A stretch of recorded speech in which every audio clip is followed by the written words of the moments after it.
Fala, galera! Uhul! Muito boa noite, estamos aqui. Muito boa noite. Hoje a gente veio junto, né, fazer a correção da prova aí de TI ou de informática, né? A gente ainda não sabe exatamente o que foi a prova, né? Mas eu acho que, como eu falei no final da revisão lá em São Paulo, né? Foram os 300 espartanos que realmente brigaram aí por essa prova, para fazer realmente uma prova assim no nível de quase fechar a prova. E a gente acredita que o material com a gente com certeza ajudou muito. O que você acha, Judá? Eu acho que tava pesado, tá? Já vi os outros professores comentando também. A prova não estava fácil, mas eu vou te falar, estava mais difícil para o seu concorrente que não estudou pela estratégia, viu? Muito mais difícil, eu tenho até pena. Bom, galera, então é isso aí. A gente vai começar aqui. A gente ia fazer uma transmissão separada, mas acabou que a gente chegou junto aqui. A gente juntou os slides e a gente vai corrigir a prova em ordem. Isso ajuda, né? Você vai seguir o mesmo fluxo. Eu acho que vai facilitar aí para o seu entendimento do assunto. Então a gente resolveu fazer isso rapidinho aqui. A gente já arrumou os slides, já está tudo pronto.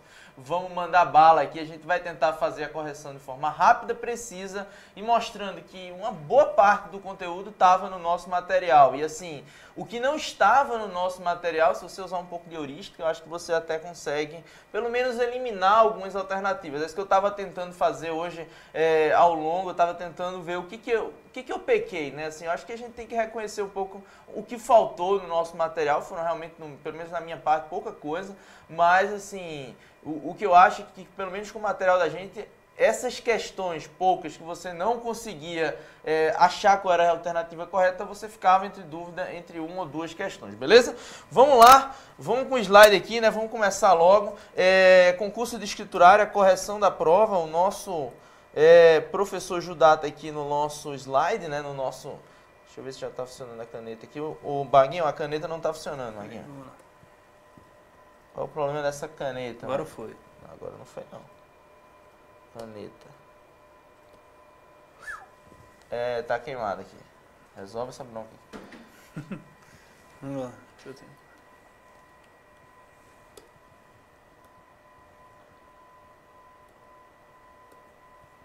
Agora foi. Bom, é isso aí, né, pessoal? Então, o pessoal do TI aqui já resolveu tudo pra gente e a gente vai começar a ser professor aqui, que é mais fácil, né? Vamos lá, galera. Então, ó, tá aqui eu, o professor Tiago e o professor Judá. Aqui estão os nossos contatos para vocês não sentirem saudade da gente. Eu tenho certeza que muita gente, a partir de amanhã, vai sentir muita falta da gente, vai querer mandar e-mail, querer conversar, querer estudar para outra prova que tem um assunto de TI. Então, tá aí os nossos e-mails, o nosso Facebook, o nosso Instagram. Curte lá a página do professor Judá, curte o nosso Instagram aqui, o meu também, para que a gente possa dar continuidade. A gente tem o grupo lá do Facebook, né, da equipe de TI do Estratégia. Se você quiser entrar, tá aqui, ó, Estratégia Concursos de TI e os nossos outros professores de TI. Veja que é uma equipe grande, a gente alocou aí 4 professores para fazer esse curso específico para vocês, que realmente foi um curso que deu muito trabalho, mas com certeza vai dar muita alegria aí para muita gente que conseguiu estudar ele por completo, né? É isso aí. Vamos lá então para as questões, né? Primeira questãozinha aqui, aquecendo os motores, não veio muito na ordem do que a gente colocou nas nossas aulas, mas as questões vieram aí no nível, pelo menos essa, né? No nível de conhecimento relativamente tranquilo. Então vamos lá, primeira questão aqui trata do conceito de NoSQL, né? Para você que não lembra, NoSQL está relacionado à palavra Not Only SQL, né? Então não apenas SQL. SQL, você lembra que é uma linguagem que está associada ao modelo relacional e a gente vai observar que as alternativas elas vão bem em cima daquilo que a gente pontuou ao longo da nossa aula. Vê bem, a alternativa A diz o seguinte, ó, a abordagem teórica que segue o princípio da não utilização da linguagem SQL. Veja que a gente está falando de Not Only SQL, então, de cara, a não utilização já é uma coisa falsa, né? Você vai não usar apenas SQL em bases de dados heterogêneas, né? Na realidade, não tem nada a ver com isso. A gente tem bases de dados que tem um pouco desses conceitos de dados não estruturados, mas você pode trabalhar em diversas bases de dados aí. Então, essa primeira alternativa aqui tá falsa, tá, pessoal? Então, vamos para a letra B. Letra B diz o seguinte, ó, a renúncia das propriedades base. Não, né, pessoal? A gente viu que a gente está trocando o ACID, que são as propriedades relacionadas ao conceito de OLTP, né, que é a base transacional, pelo Base, né? Então, na realidade, o NoSQL vai fazer uso do Base, ao contrário do que a gente tem relacionado ao ACID, né? Que ele realmente abre mão do ACID para ter o Base e ele tem essas características, né? Basic Available, ou seja, ele está sempre disponível, ele tem um estado e uma consistência que são um pouco, digamos, voláteis, eles têm uma certa inconsistência temporal, mas eles entregam resultado. Eu sempre falei do exemplo do Google, né? O Google, se você faz uma pergunta, nem sempre ele dá com precisão aquilo que você quer, mas ele responde alguma coisa. Então, é esse o objetivo, né? A outra questão, alternativa C, então essa aqui também está falsa, né? Vamos para C, diz o seguinte, ó, o aumento da escalabilidade, isso aqui a gente falou, né? Escalabilidade, inclusive, horizontal das bases de dados nele armazenado, aliado a um desempenho satisfatório no seu acesso. A gente comentou muito sobre isso, que essa parte de banco de dados no SQL vai nos levar ao conceito lá do Hadoop, que está relacionado ao processamento mais o armazenamento distribuído. Então essa aqui é a nossa resposta, está aí na alternativa C, né? A letra D diz o quê? A letra D diz a facilidade de implementação de bases normalizadas. Não, né, pessoal? A gente viu, inclusive, que vários daqueles modelos de dados, Pig, Hive, eles usam dados que não estão nem normalizados à primeira forma normal, porque eles têm aqueles conceitos de bag, set, ou seja, você tem conjuntos de elementos em apenas digamos, um espaço, né, ou um registro. Então, nesse caso, você perde a propriedade da primeira forma normal. E a letra E diz o quê? A implementação simultânea de 3 componentes do modelo CAP. A gente falou justamente dessa estrutura do CAP, né? Você tem que escolher 2, você não podia ficar com consistência, disponibilidade e tolerância ao particionamento ao mesmo tempo. O teorema CAP diz que, dadas essas 3 características, você escolhe 2. Então, tá aí, alternativa C, nossa resposta. Essa questão acho que foi bem tranquila. Estava aqui, ó, no slide da revisão, tá, pessoal? Não fui nem na aula, tá lá no slide da revisão.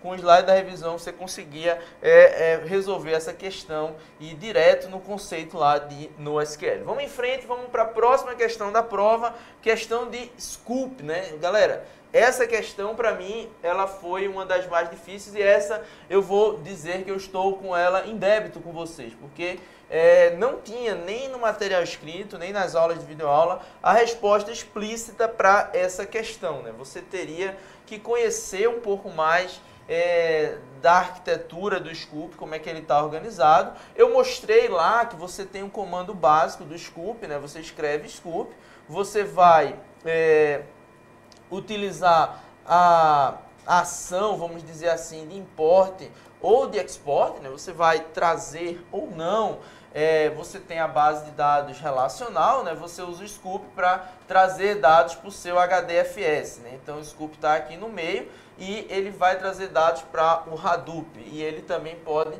exportar dados do Hadoop para a base de dados relacional. E aí, o que você tem aqui? Você vai especificar alguns parâmetros, e esses parâmetros, um desses está correto, os outros 3 estão, ou os outros 4 estão errados. Vamos passar por cada um deles rapidamente e ver quais são os que estão certos e quais são os que estão errados, né? Primeiramente, o comando de warehouse dir, o que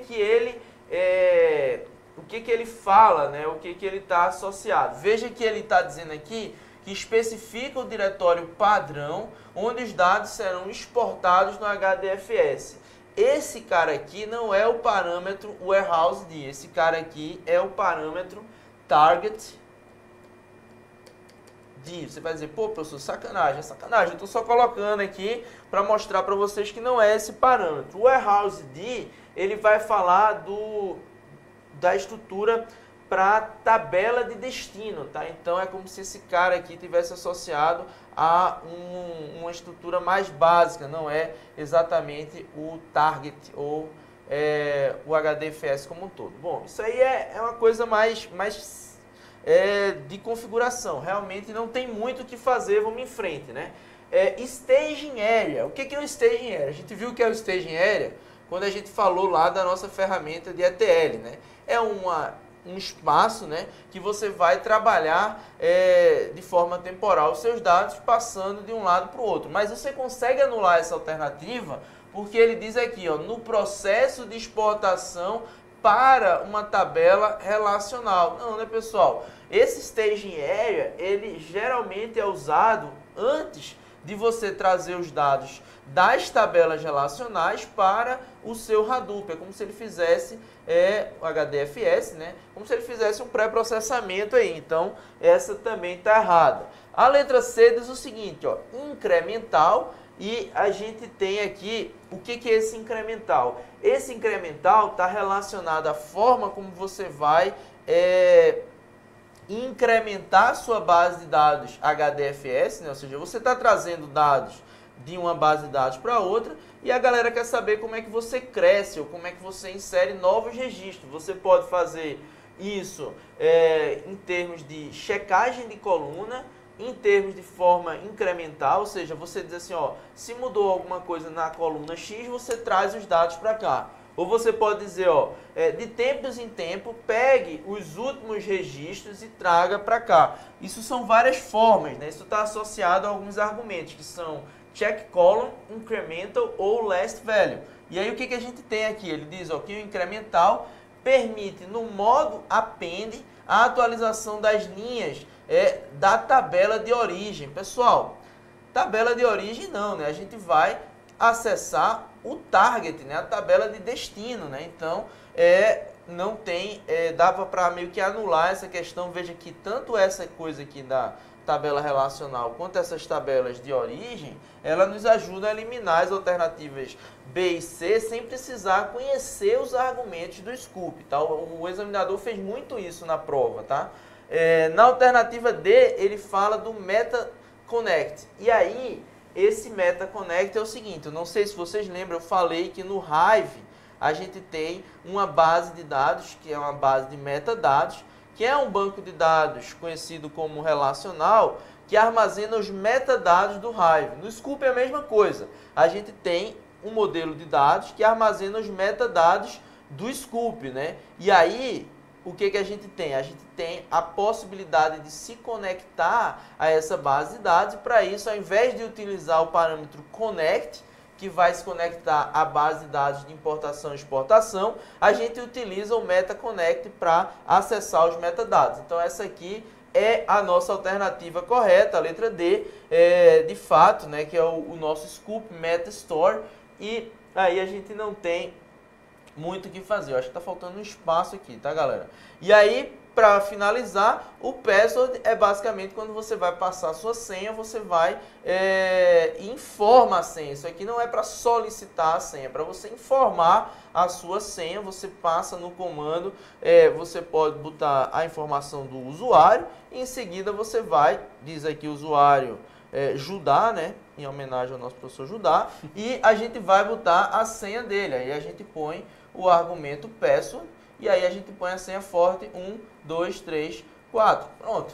E aí a gente tá... Não revela minha senha aqui, cara. A gente tá transmitindo ao vivo. Então a gente vai ter lá uma senha e aí a gente vai em frente, né? E essa alternativa também tá errada, ok? Essa questão realmente, como eu falei, estamos em débito com vocês, não está no nosso material, nem estaria se fosse para o material de TI, tá, pessoal? Senão eu teria que escrever umas 50 páginas só de Scoop. Esse não é o objetivo do Estratégia, tá?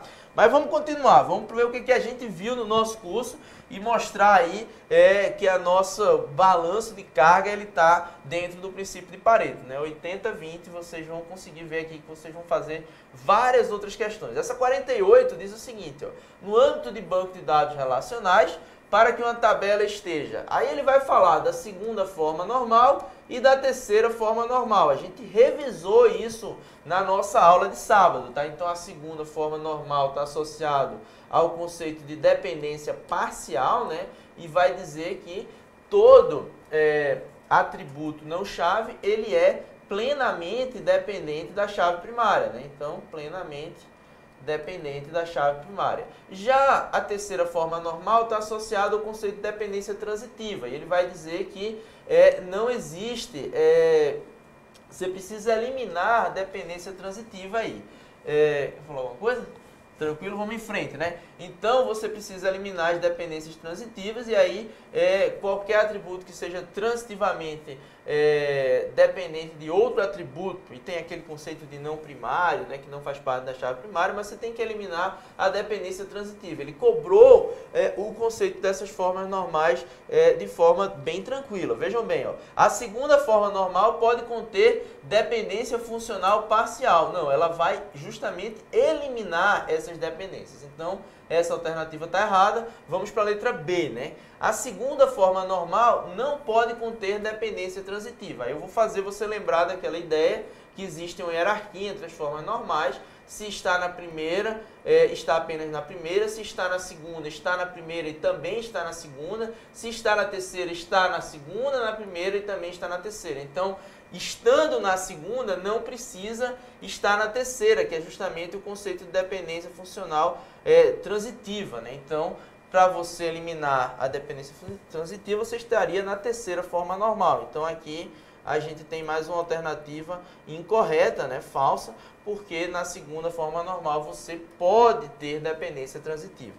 A letra C diz o seguinte, ó, na terceira forma normal, não pode conter dependências parciais. Então, realmente, ó, a gente já passou pela segunda forma normal. Então, se está na terceira, também está na segunda. Está aqui, a alternativa C é a nossa resposta. Beleza, galera? Então, isso aí a gente viu na revisão. Estamos aí no placar 2-1 para a gente, né? Então, a terceira forma normal pode conter dependência funcional transitiva? Não pode, né? E a segunda forma normal não pode conter chave primária composta. Na realidade, pode conter, mas aí, quando você tem a chave primária composta, você vai ter que ter certeza que não existe nenhum outro atributo aqui dentro da sua tabela que depende parcialmente de um dos atributos da chave, tá? Então, a alternativa C é a nossa resposta. Vamos lá, seguir em frente. Mais uma questão aqui de NoSQL, ó, galera. Duas questõezinhas no SQL. O balanceamento de carga, da cobrança deles dentro do assunto não foi muito assim linear, né? Ele quis realmente alguns assuntos mais específicos. Então, vejam. O que é que a gente tem relacionado a uma característica inerente ao modelo chave-valor de banco de dados no SQL? O que a gente faz aqui, né? A gente tem a ideia que a gente tem uma chave e essa chave ela vai estar associada a um valor, né? E aí, eu não sei se vocês lembram, né? O que a gente tem como exemplo aí de base de dados no caso, chave e valor. A gente tem aqui um ID lá de JSON, de XML, e aqui a gente vai ter várias características associadas aqui a esse valor. Então, por exemplo, se você pensar numa funcionário do Banco do Brasil, ele vai ter lá a matrícula, ele vai ter o endereço, a senha, vai ter hobby, agora vai ser aprovado no último concurso.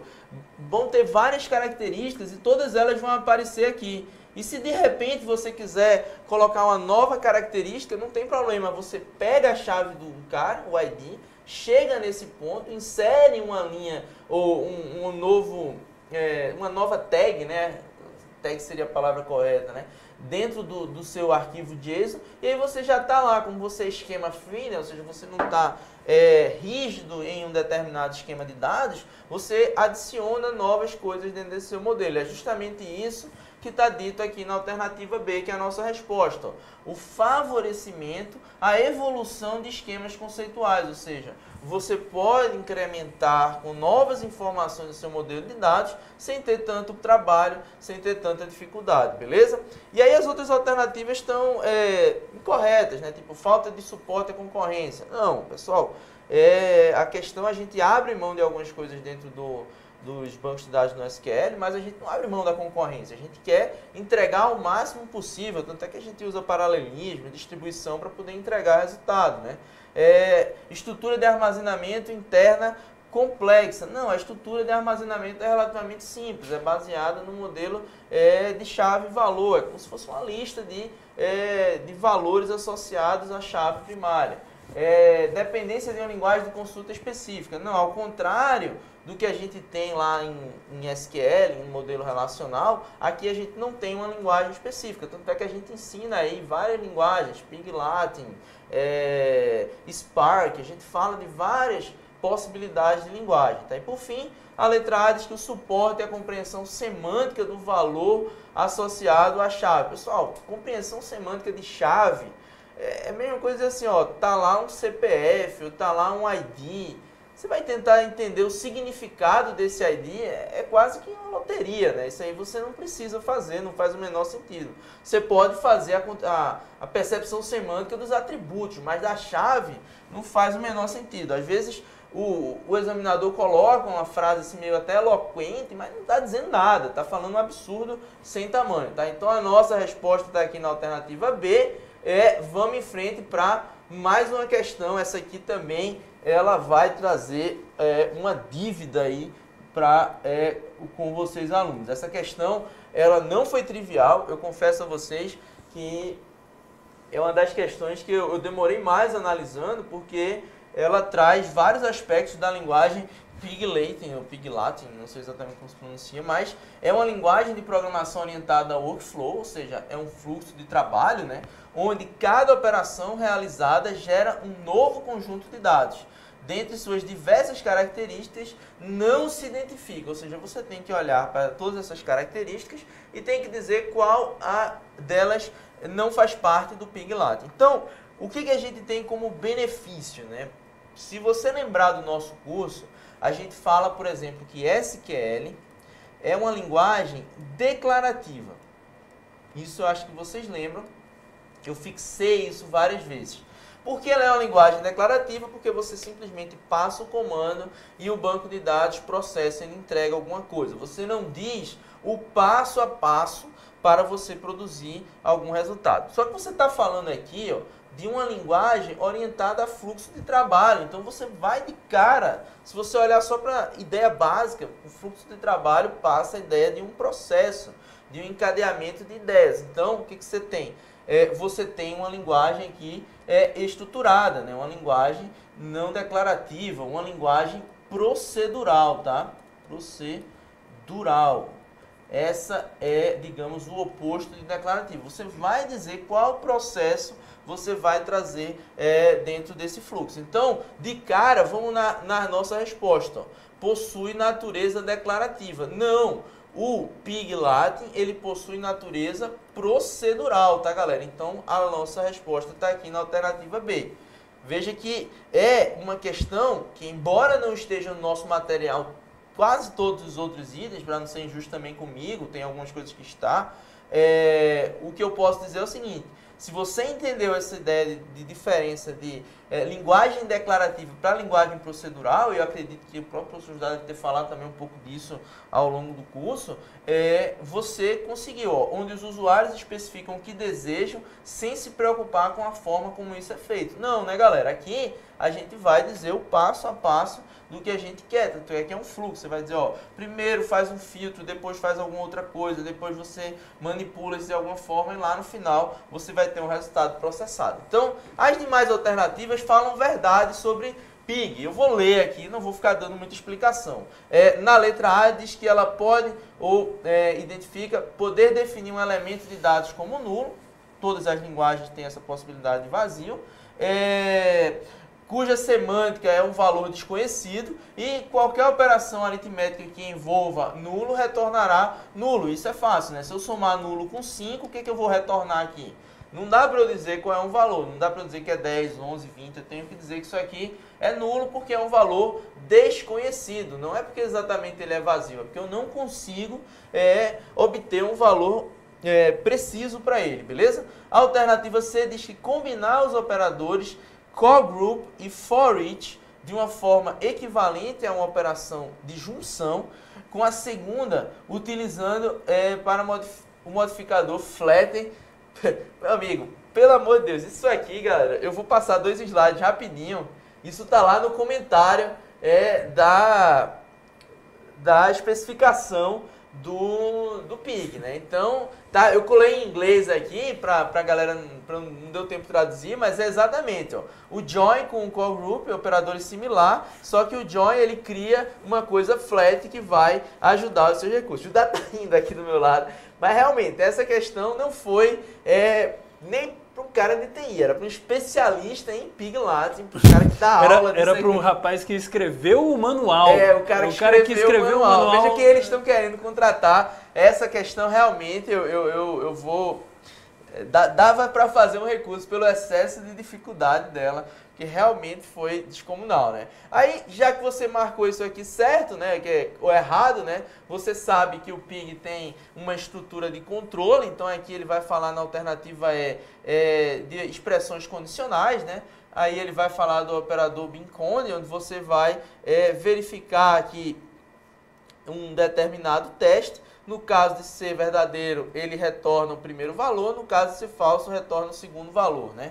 E na alternativa D, possui os tipos básicos. E aí tem os tipos complexos, como a gente sabe, são linguagens de programação que tem fere toda a primeira forma normal. Então, a gente vai ter alguns tipos complexos, como tupla, bags e essas coisas aqui. Então, sendo um tipo complexo, conter quaisquer outros tipos de dados, e aí você pode, de fato, colocar dentro de uma tupla, um inteiro, uma outra tupla, uma bag, e aí sucessivamente. E para vocês observarem isso, eu fiz algumas anotações aqui, não vou explicar, mas vai ficar como referência, né? Por exemplo, o que seria o flatten, né? É você fazer com que a coisa fique plana, né? Então você tem uma coisa que é multidimensional, uma estrutura que não é atômica, você roda o flatten e ele vai tentar meio que linearizar, meio que padronizar aquilo ali, ó. A expressão condicional que a gente viu no anterior, ela aqui, ó. Algumas outras formas de você acessar parâmetros dentro dessa lista aqui de elementos de uma tupla, né? Então você tem, ó, Alice é simplesmente um caractere. Você tem a possibilidade de colocar um conjunto de tuplas dentro de outra tupla, tá vendo? Então você pode aqui também colocar um chave-valor e alguma coisa desse tipo, tá? Então observem essas ideias aqui. Aqui você vê como é que você acessa os valores. É mais uma referência de expressões dentro do Pig Latin, tá? Aqui tem algumas coisas sobre os operadores, ó, os operadores call group e o operador flatten, né? Eles estão aqui como operadores não tradicionais. E o velho e bom map reduce, né, que vai aparecer lá na frente, na questão da prova, uma questãozinha um pouco marota ali da Sérgio Rio, mas aquela dava para você, pelo menos, eliminar algumas alternativas, como eu falei, né? Não dá para você matar ela totalmente, mas dá para você, digamos, cheirar um pouco ou tirar algumas questões de fora do seu escopo. E aqui temos o for each, que corresponde à projeção da álgebra relacional, o filter corresponde à seleção, o join, que pode ser um inner join ou um outer join, e assim sucessivamente, tá? Então, pessoal, aqui também falando sobre aquela ideia do modelo que tem a ideia de tipos de dados que não são atômicos, né? E outra questão importante aqui é a ideia de você usar um operador flatten, né? Muitas vezes as pessoas, como é que é isso, professor? Não estou entendendo. Aqui a gente tem um conjunto dentro de outro. Quando você usa o operador flatten, ele vai meio que colocar todo mundo dentro do mesmo piso, dentro do mesmo plano, né? E por fim, a nossa querida frase aí que estava lá na prova, junto com a referência para uma bag, e mostrando quando você bota dentro de uma bag um conjunto de tuplas, né, que são linhas, mas você pode tentar organizar isso dessa forma, ou você pode colocar dentro de uma bag um map, que é justamente um conjunto de elementos do tipo chave-valor. Bom, agora eu vou passar a palavra para o professor Judá, que está aqui agoniado para falar, e agora ele vai assumir aí o pincel para que você possa estudar ou observar um pouco do que a gente tem falado até aqui. Vamos lá. Fala, galera, depois de tão linda explicação do professor Tiago, fico aqui a partir de agora assumindo as questões de desenvolvimento, tá? Pessoal, desenvolvimento aqui foi pego pesado, beleza? Não se preocupe, você ficou na prova achando que não sabia nada. Eu vou te garantir que mesmo para quem não mexia com isso todos os dias, a prova teve um nível alto, tá? Alto seja pela dificuldade da questão, seja pelo trabalho que a questão dava, questões extensas. Então, não vou conseguir ler todos os itens com você, vou fazer um resumo do enunciado e aí já vou partir para a análise dos itens, tá bom? Então vamos lá, sem perder tempo, questão 51 da sua prova. Ele falava de busca sobre um vetor mas muito importante essa frase aqui, ó, esse termo, vetor não ordenado. Não ordenado, lembrem-se, para fazer não ordenado, a gente falou isso na nossa aula, falamos isso na nossa revisão. Não ordenado, eu não posso fazer busca binária. Busca binária não funciona em não ordenado. Eu tenho que fazer necessariamente uma busca sequencial. Tá bom? Então, já tiramos isso daqui. E ele fala o seguinte, essa função que eu vou montar para fazer a busca no vetor, tem que retornar o índice do elemento no vetor, caso ele exista, ou -1, caso o elemento não seja encontrado. Ele faz a implementação em Java. Você pode esquecer que era Java e olhar isso simplesmente como um pseudocódigo, porque é simplesmente o algoritmo que está sendo perguntado, tá? Mas, por um acaso, ele é Java. Pessoal, vamos lá. A resposta correta aqui vai ser a letra D. Vamos chegar nela, mas vamos ver o que cada um dos itens está fazendo. Porque, lembrem-se, a gente precisa fazer uma busca sequencial. Então, ele começa fazendo uma busca no vetor, passando o elemento que está procurando, início e fim da pesquisa.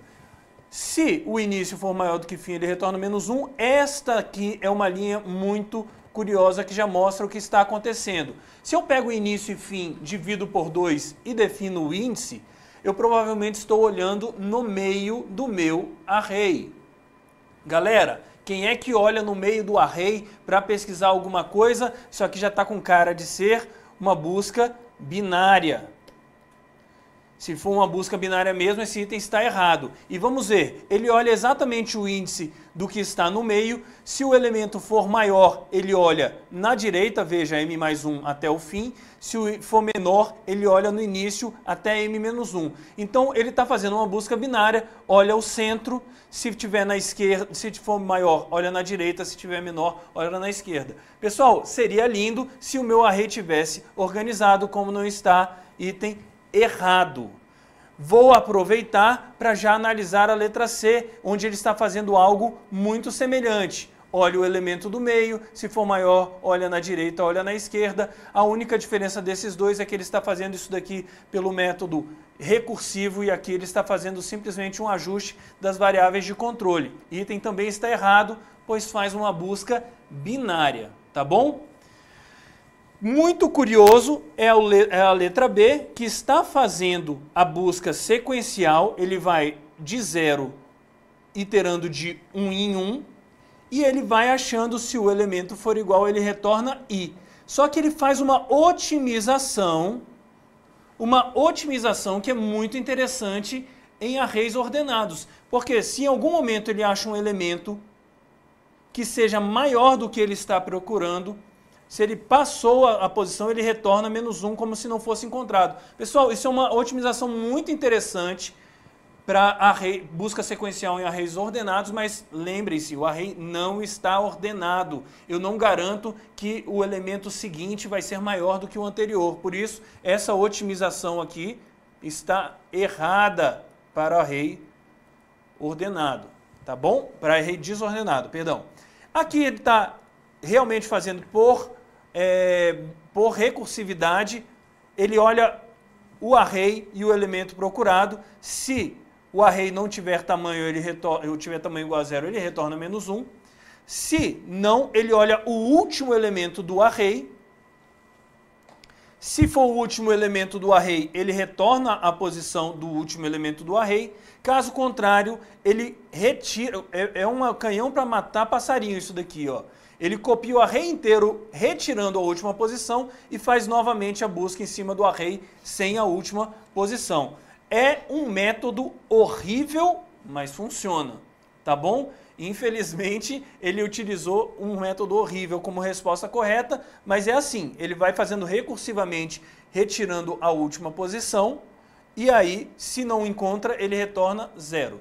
Por último, a letra E, que está fazendo uma coisa semelhante ao anterior. Vejam que o código é praticamente o mesmo, só que ele está fazendo essa otimização para arrays ordenados, que não está correta, porque o array está desordenado. Então, sem possibilidade de recursos, Letra D, uma questão de análise bem, eu diria, curiosa, porque ele escolheu a pior implementação para fazer o item correto. Tá bom? Bom, então volta pra mim aqui, né, galera? A gente tem... agora a gente vai ficar meio que trocando, tá? Então toda vez que tem uma questão de Judá, fala ele, depois falo eu. Essa aqui é uma questão de banco de dados que mostra um modelo conceitual, tá, galera? Então, é importante que você perceba aquela ideia da cardinalidade, né? Vocês lembram que eu falei muito disso no curso, a cardinalidade mínima e a cardinalidade máxima.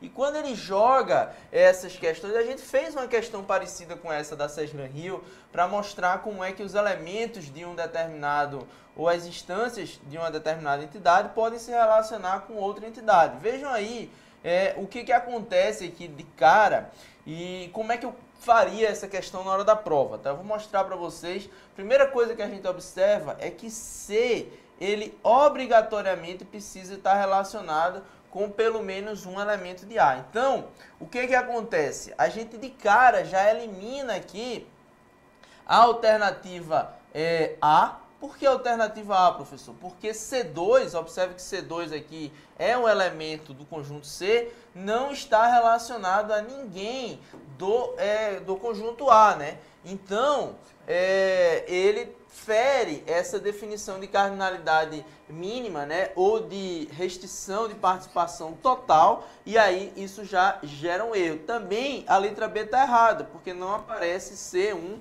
e C2 relacionados a ninguém. Então, A e B a gente já mata logo de cara, assim, sem muita discussão, tá? Aí a gente vai analisar as outras alternativas, né? A primeira coisa que a gente vai analisar é o relacionamento aí entre, digamos, C e A, né? Então, nesse caso, a gente tem que ter essa questão de obrigatoriedade aqui, ó, que a gente de fato tem, né? Aí na letra C, e aí a gente vai analisar o outro relacionamento. E aí o que diz o outro relacionamento? Aqui já inverte um pouco a coisa, diz o seguinte, ó, D pode até não estar relacionado a nenhum elemento de A2, mas se ele estiver, cada elemento de D só pode estar relacionado a, no máximo, um elemento de A2. E aí o que está acontecendo aqui nessa alternativa C, né? Vamos lá, né? D1 está relacionado a 2, D2 está relacionado a... calma aí, galera. Aqui tem um erro. Tem um erro? Não, não tem um erro. Vamos lá. D1 está relacionado a A2. Aí, qual é o erro aqui, galera? A gente tem que olhar que A2, e aqui tem essa diferença, ó, que quem se relaciona com D é a A2. Vê a sacanagem que ele fez nessa questão aqui, né? Quem são os caras que estão aqui, ó? A1, A5 e A6, tá? A2, que é o cara que está aqui, ele está do lado de cá, ó. Ele está em A1. Azão 1, né? Vamos ficar lá assim, né? Então, A2, A3 e A4. E ele faz justamente isso aqui, ó. Ele relaciona D1 com A2, só que ele não pode, porque D está relacionado apenas com Azão 2, né? Ainda tem essa, né? Aqui ele usou as letras maiúsculas e minúsculas. Eles não podiam ter usado umas palavras melhores, às vezes, né? Agora vamos para a letra D. Essa aqui é a nossa resposta. Observa o seguinte, ó. Ele inverteu só a ordem, mas ele vai dizer, ó, C1 está relacionado a A5, C1 está relacionado a A2, C2 está relacionado a A5 e C2 está relacionado a A2. O que ele está dizendo aqui? Ele está mostrando que, pelo menos, cada elemento de C está relacionado a pelo menos um elemento de A. E nesse caso aqui em cima, esse Azão, como ele é uma generalização, ele vai ter A1, A2, A3, A4 e A5. Então não tem problema esse relacionamento. E aqui do lado de cá, agora sim ele vai usar apenas A1, A5 e A6. Ó. Vamos conferir logo aqui. Ó. A5, A6, A5 e A6. E agora vamos olhar o contrário, né? D só pode aparecer no máximo uma vez. Então, ó, D1, D2, D3 e D4. Então essa aqui realmente tá consistente com o desenho aí do modelo entidade e relacionamento. É um pouco complicado? Talvez, mas se você observar, se você alocar essas entidades aqui do diagrama, como eu fiz aqui, se você quiser apagar aqui e deixar o negócio mais bonitinho, aí fica mais fácil de você analisar. Veja, se você colocar assim, ó, essa entidade A, ela possui A1, A2, A3, A4 e A5 são as instâncias dela. A entidade A1 tem A2, A3 e A4. A entidade A2 tem A1, A5 e A6. E a entidade D tem D1, D2, D3 e D4. E a entidade C tem C1 e C2. Aí você vai olhar essa cardinalidade aqui e essa aqui, que são as que mais importam para essa questão, e elas vão meio que nortear o que você está fazendo. Na alternativa qual é o erro da alternativa E? Mais uma vez aqui, a gente vai ter o quê? A gente vai ter, vamos olhar aqui, né? C1 se relaciona com A5, C1 se relaciona com A2, C2 se relaciona com A5 e C2 se relaciona com A2. Isso aqui não tem nenhum problema dentro do nosso modelo, né? Porque a gente tem esses relacionamentos. Já do lado de cá, o que a gente tem? A gente tem D1 se relacionando com A5, D2 se relacionando com A6, D3, D4, opa, D4 de novo. D só pode se relacionar no máximo com um elemento de A. Aqui ele está se relacionando com 2, isso aqui não pode, fere essa cardinalidade máxima descrita no desenho, beleza? Vamos em frente agora? Professor Judá, questãozinha de árvore binária, tá contigo. Pessoal, vamos lá, questãozinha de árvore binária, questão de nível médio, né, gente? Quem não estudou árvore binária no seu nível médio com o professor, né? Acho que ninguém aqui, mas vamos lá, se a Cesgran Hill acha que isso é uma questão nível médio, a gente faz a questão dessa forma. Uma árvore binária cujos nós armazenam números inteiros, tá bom? Pode ser representada na linguagem Python como uma lista de 3 elementos. O primeiro representa a informação armazenada, o segundo a lista da subárvore esquerda e o terceiro a lista da subárvore à direita. Qual é essa brincadeira? Então no nó 0 temos o número 3, na esquerda vai ter o N1, que é esse nó, e na esquerda na direita vai ter o N2, que é esse nó. Pessoal, vamos lá, vamos criar essa árvore aqui, porque ele pergunta, dada essa estrutura aqui, em que isso aqui a gente tem nó, esquerda, direita, nó, esquerda, direita, tá? Então, nessa estrutura aqui, ele roda este programa. Pessoal, a primeira coisa que eu vou fazer é entender esse programa com vocês. Esse programa está em Python, mas que não tivesse, porque não é uma questão que está julgando o programa em si, mas a lógica por trás do programa, tá bom? Então vocês viram linguagem Python com a gente, vocês viram que a gente cria uma função com def, vocês viram que isso aqui é o nome da função, e isso aqui é um array, né? uma lista, ele está verificando. Se a lista estiver vazia, retorna. Se não, ele vai executar o mesmo método para a lista, lembrem-se, eram 3, né? N0 é o nó, é o valor, N1 vai ser a árvore à esquerda, e N2, a árvore à direita. Ele falou isso no enunciado. Tá? Então, ele primeiro vai primeiro executar o método para a árvore à esquerda, depois para a árvore à direita, e depois ele vai imprimir o 0, o nó com o valor. Pessoal, ele vai executar à esquerda, direita e nó. Então, isso aqui já mostra para a gente que ele está fazendo uma leitura em pós-ordem. Isso nada mais é do que uma leitura em pós-ordem. Olha só, esquerda, direita e o nó. Então, vamos montar como é que fica essa árvore aqui. Eu tenho o nó 0 como raiz, com valor 3. À esquerda do nó 0 eu vou ter o N1. N1 que tem... N1, opa. Vou fazer mais juntinho aqui, ó. N1, que tem valor 7. E a esquerda tem N3, então já li esse nó aqui. Opa, faltou N2 aqui, que tem valor 8. N1, que tem na esquerda dele N3 com valor 5. E aí N3 é uma raiz, não tem nada à esquerda nem à direita.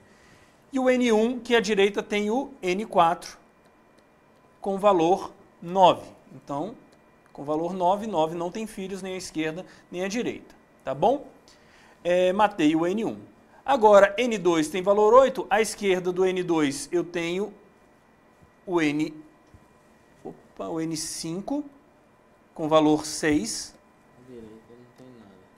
E na direita eu não tenho nada. N5, que tem à direita o valor N6, com valor 4. Beleza, galera? Então, a gente simplesmente aplicou o que ele declarou e agora a gente vai passar nesse algoritmo. Por causa desse algoritmo, a gente já sabe que ele é pós-ordem. Então, primeiro eu leio a esquerda, depois eu leio a direita e depois eu leio o nó. Então, vamos começar? Primeiro eu vou ler o 5, que está aqui, ó, mais à esquerda, então eu vou ler o 5. Depois eu leio a subárvore à direita, o 9. Depois eu leio o nó, 7. Não posso ler ainda a raiz porque eu ainda tenho subárvores. Não posso ler essa porque eu ainda tenho subárvores. Não posso ler essa porque eu tenho subárvores. E aí ficou fácil. Eu leio o 4, não tenho mais nenhuma subárvore. Leio o 6, não tenho mais nenhuma subárvore. Leio o 8 e finalmente eu leio o 3. Resposta correta, 5974. 5974, 683. Resposta certa, letra C. Essa, por incrível que pareça, era uma das questões fáceis da sua prova. Tá bom? Pessoal, continuando no tema do Python, que você também não precisava saber a linguagem para resolver essa questão, eles foram muito interessantes em colocar Python na análise do algoritmo, mas poderiam ter colocado qualquer outra linguagem aqui, porque não está sendo julgado a linguagem. Então, ele fala que implementa o algoritmo, o método de bolha. Pessoal, falou que implementa o método de bolha, você nem precisava olhar o código, porque o código tem que implementar o método de bolha. Tá? Falamos já do método de bolha milhões de vezes. O que ele fala é que ele vai aplicar o método de bolha para esse array inicialmente, e ele pergunta qual será a quarta linha impressa. A única coisa que você precisava ver é que a linha estava sendo impressa no final do loop externo. Vejam, eu tenho um loop externo e um loop interno. Tá? Então é no final do loop externo, ou seja, o caminho de início a fim, comparando 2 a 2. Ele quer a quarta iteração. Essa daqui é o valor inicial. Na primeira iteração, o que vai acontecer? Pessoal, lembrem-se, método de bolha, já falamos isso, vai cair, vou cair doido se vocês errarem isso. Método de bolha, comparem 2 a 2. Então, comparo 4 com 3, tenho que trocar. Então, vai ficar 3, 4. Então, já troquei aqui, ó, 3, 4. Aí eu comparo 4 com 1, tenho que trocar. 1, 4. Comparo 4 com 9, não tenho que trocar. Comparo 9 com 8, tenho que trocar. Comparo 9 com 7, tenho que trocar. Comparo 9 com 2, tenho que trocar. Comparo 9 com 5, tenho que trocar. E o 9 vem para o final. Essa é a minha final da minha primeira iteração. Vamos para a segunda iteração, a gente tem que ir até a quarta. Comparo 3 com 1, tenho que trocar. Comparo 3 com 4, não preciso trocar. Comparo 4 com 8, não preciso trocar. Comparo 8 com 7, preciso trocar. Comparo 8 com 2, preciso trocar. Comparo 8 com 5, preciso trocar. E aí, comparo 8 com 9, não preciso trocar. Terceira iteração. Comparo 1 com 3, não preciso trocar. Comparo 3 com 4, não preciso trocar. O 4 com 7, não preciso trocar. 7 com 2, preciso trocar. 7 com 5, preciso trocar. 7 com 8, não preciso trocar. Final da minha terceira iteração. Quarta iteração. Comparo 1 com 3, não preciso trocar. Comparo 3 com 4, não preciso trocar. Comparo 4 com 2, preciso trocar. Comparo 4 com 5, não preciso. E aí, terminamos a quarta iteração. Ficamos a um pulo de resolver, mas ele só quer a quarta iteração, então 1, 3, 2, 4, 5, 7, 8, 9. Opa! 1, 3, 2, 4, 1, 3, 2, 4, 5, tá aqui. É isso aqui, letra D. Beleza? Ele ainda colocou de maldade o array todo ordenado na posição superior para tentar te enganar, mas você foi muito esperto e não caiu nisso. Tá bom? Especialmente se você viu o nosso curso ou veio da nossa revisão. Bubble Sort compara o número e o seguinte. Beleza? Vamos lá então, galera. Vamos continuar aqui, né? A gente está fazendo a correção da prova aí da Sesc Gran Rio para o cargo de escriturário do Banco do Brasil. Agora a gente vai dar continuidade aqui à parte de programação, agora falando sobre R, né, galera? A gente comentou sobre R, eu abri o RStudio, mostrei para vocês como é que o RStudio funcionava, conceitos básicos de RStudio.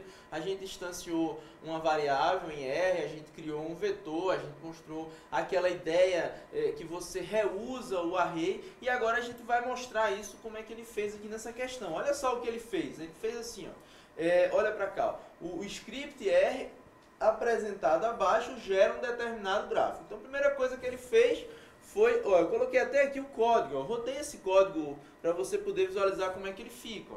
Então, a primeira coisa que ele fez foi criar o vetor C. Então eu peguei e imprimi o vetor C aqui para que você veja o vetor C criado. 1, 2, 3, 4 e 5. Depois ele criou o vetor X, ele concatenou os valores 2, 4 e 6. E aí ele fez o que? Ele somou o vetor X ao vetor C. Isso aqui não é o menos, né? Isso aqui é a atribuição do R. Né? Então a gente vai ter aqui, ó, 1, 2, 3, 4, 5, 6. E o que ele fez? Ele somou 2, 4, 6. Opa, é menor, repete, né? 2, 4, 6. A gente comentou sobre isso na nossa aula. E aí como é que ele faz? Somou, a gente vai ficar com o vetor 3, 6, 9. 3, 6, 9, 6, 9, 12, né? Esse é o nosso vetor Y, que de fato está impresso aqui, ó, foi criado. Aí ele colocou isso aqui, que é o eu vou maltratar os candidatos. Serve para nada, absolutamente nada na questão. Esse have serve. A única coisa que ele faz é atribuir a K, que é um valor que não é usado em lugar nenhum mais, é esse valor aqui, que é o inverso de C, que no caso é 5, 6, 4, 3, 2, 1. A única coisa que ele fez aqui foi isso. E aí ele fez um F e usou a função sort, que é a função de ordenação, né? O professor Judá falou tanto de sort, não é possível que você não lembre que isso é uma função de ordenação. E ordenou, portanto, o vetor Y, que é o vetor que a gente colocou aqui, ó, 3, 6, 6, 9, 9, 12, é o que ele colocou como resultado. E aí ele fez o que? Um bar plot desse negócio. Aí um bar plot de 3, 6, 6, 9, 9, 12 vai ficar alguma coisa assim, né? 3, 6, 6, 9, 9, 12, certo? Então é basicamente isso que ele fez. Vamos olhar agora para as respostas, né? Para as alternativas. Onde é que tem alguma coisa parecida, né? Para dizer que eu desenho muito bem.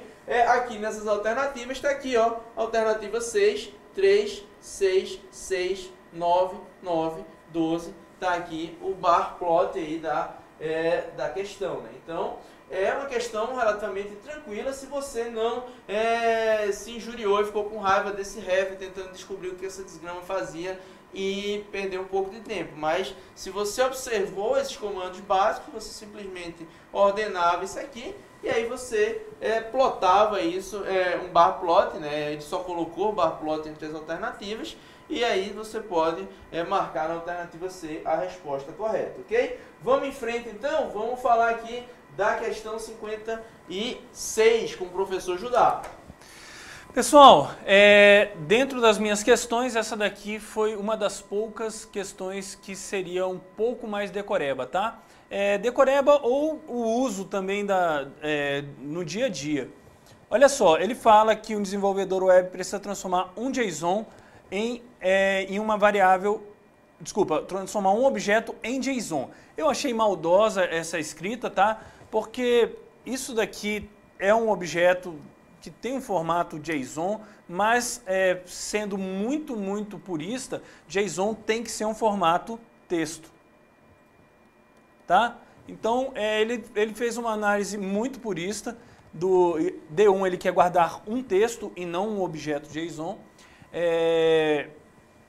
Qual fragmento de código faz isso? O que você precisava saber? Primeiro, que não é uma função do objeto. Então nunca vai ser D1 ponto alguma coisa, não vai ser D1 ponto alguma coisa, não vai ser D1 ponto alguma coisa.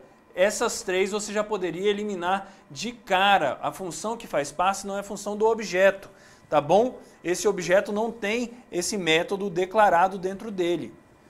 Agora, galera, você poderia ficar em dúvida, poxa vida, JSON.stringify ou JSON.parse? Se você estudou com a gente, você não pode ter dúvida que a resposta certa é a letra C.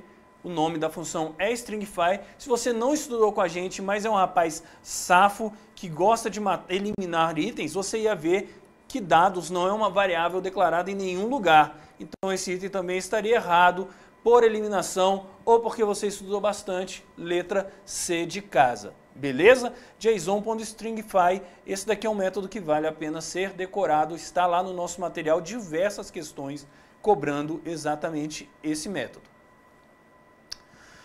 Uma questão surpreendente, tá? Porque é uma questão de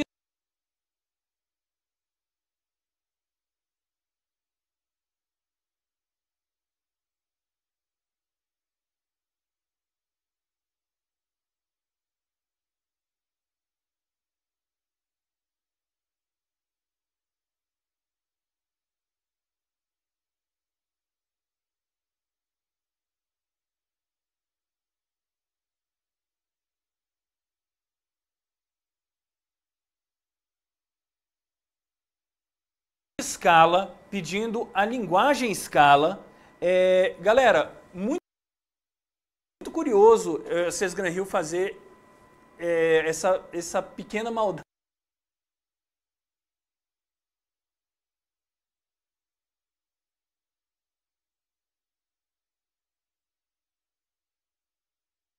com vocês. Por que uma pequena maldade? Porque é a primeira vez que Scala apareceu em qualquer edital que a gente tenha visto na vida. Scala nunca foi cobrado. Normalmente, quando não é cobrado, a gente tem uma questão, normalmente falando de conceitos da linguagem. Essa já veio direto para análise de código, tá? Então, o que você precisava lembrar para resolver essa questão? Você não precisava saber Scala de início a fim, mas você precisava ter visto nas nossas aulas que Scala, ou na nossa revisão falamos isso, que Scala é uma linguagem derivada do Java. Ele tem características do Java, incluindo a parte funcional. Então ele pega o Java e coloca linguagem funcional em cima do Java. A gente vai aplicar essas duas coisas aqui, tá bom? Olha como é que a gente vai aplicar isso. A gente vai aplicar isso dessa forma. Ele criou o objeto teste, que é uma aplicação, declarou a variável x, a variável y. Isso daqui é uma função, tá? Isso daqui é um lambda, é uma função que recebe um parâmetro y e ao receber y faz o módulo da divisão de y por x, tá bom? Módulo que foi discutido milhões de vezes no fórum do nosso curso, tá bom? Foi bem falado, você não podia ter dúvida nesse operador módulo aqui, beleza? Nesse módulo, por favor, não, o professor Judá vai ficar louco se vocês erraram isso.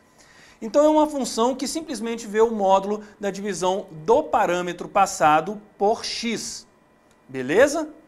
Na linha de baixo ele define uma função que recebe outra função como parâmetro. Essa função como parâmetro é do tipo int, que retorna boolean. Olha só, int que retorna boolean, exatamente ele vai fazer isso que você está pensando. Ele vai passar essa função mais na frente como argumento para essa. Veja aqui, ó. É exatamente isso que ele está fazendo aqui, passando a função g como argumento para p. Beleza? E além disso, ele passa um int.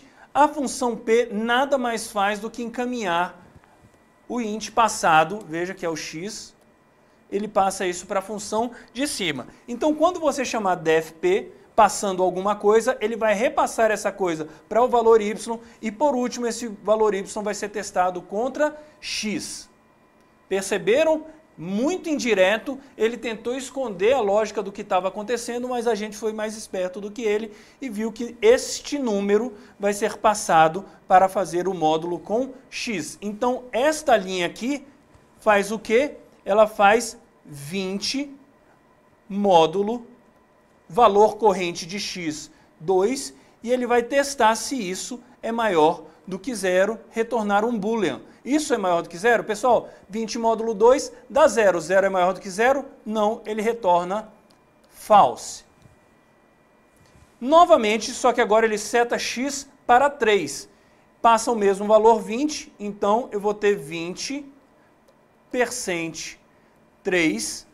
Pessoal, 20% 3 dá 2. 2 é maior do que 0, retorno true.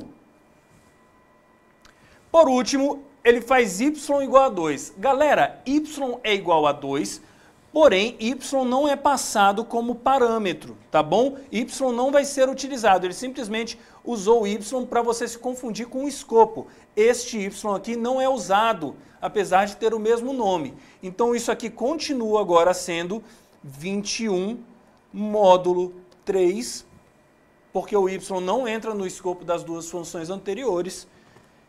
Isso aqui dá 0, 0 maior do que 3, não, isso aqui é false. Resposta correta, deixa eu ver como é que era as suas opções. As suas opções, isso aqui dava false, true, false, letra D de dado, tá bom? Era isso que ele perguntava. Bom, galera, então vamos lá, né? Vamos continuar agora aqui. Mais uma questãozinha aqui agora de HiveQL. Ele fala o seguinte, é uma linguagem de consulta, a gente viu, é semelhante a SQLite, falamos sobre isso, para Hive, né? A gente explicou tudo isso que Hive é como se fosse uma infraestrutura de processamento, né? Uma das características interessantes é uma extensão que permite distribuir as consultas entre reducers. Reducers são como se fossem compartimentos que vão executar a sua quantidade de dados, as suas variáveis em blocos, né? Como se tivesse uma lista de 1000 registros, você separa em vários pedacinhos de 100 em um script do tipo map-reduce. Se necessário, simultaneamente distribuir as consultas e garantir a ordenação ou agrupamento das chaves distribuídas. Veja que aqui ele está fazendo duas coisas, né?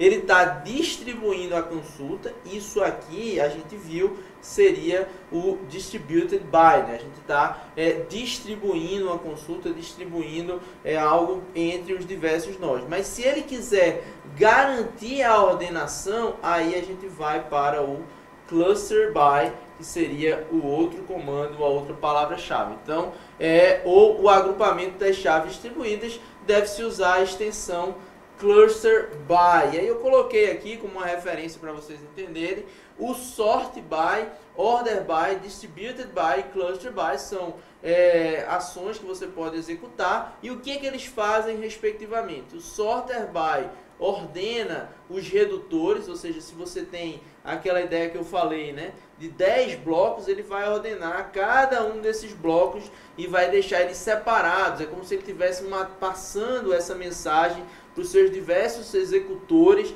para ordenar os blocos, mas aí você tem essa informação separada. É como se ele não agrupasse isso, porque senão você vai precisar juntar essas memórias e vai gastar espaço e vai ter problema talvez até de acesso de dados para a sua memória. Quem faz isso é o order by. Ele ordena em um single reducer. Então ele vai pegar isso aqui tudinho e rodar e tentar colocar dentro de uma base só, dentro de uma estrutura só, né, de dados. E aí vai lascar tudo, porque pode ser que isso aqui seja excessivamente grande e não caiba na memória, né? Então ele diz lá que você deve evitar o uso do order by.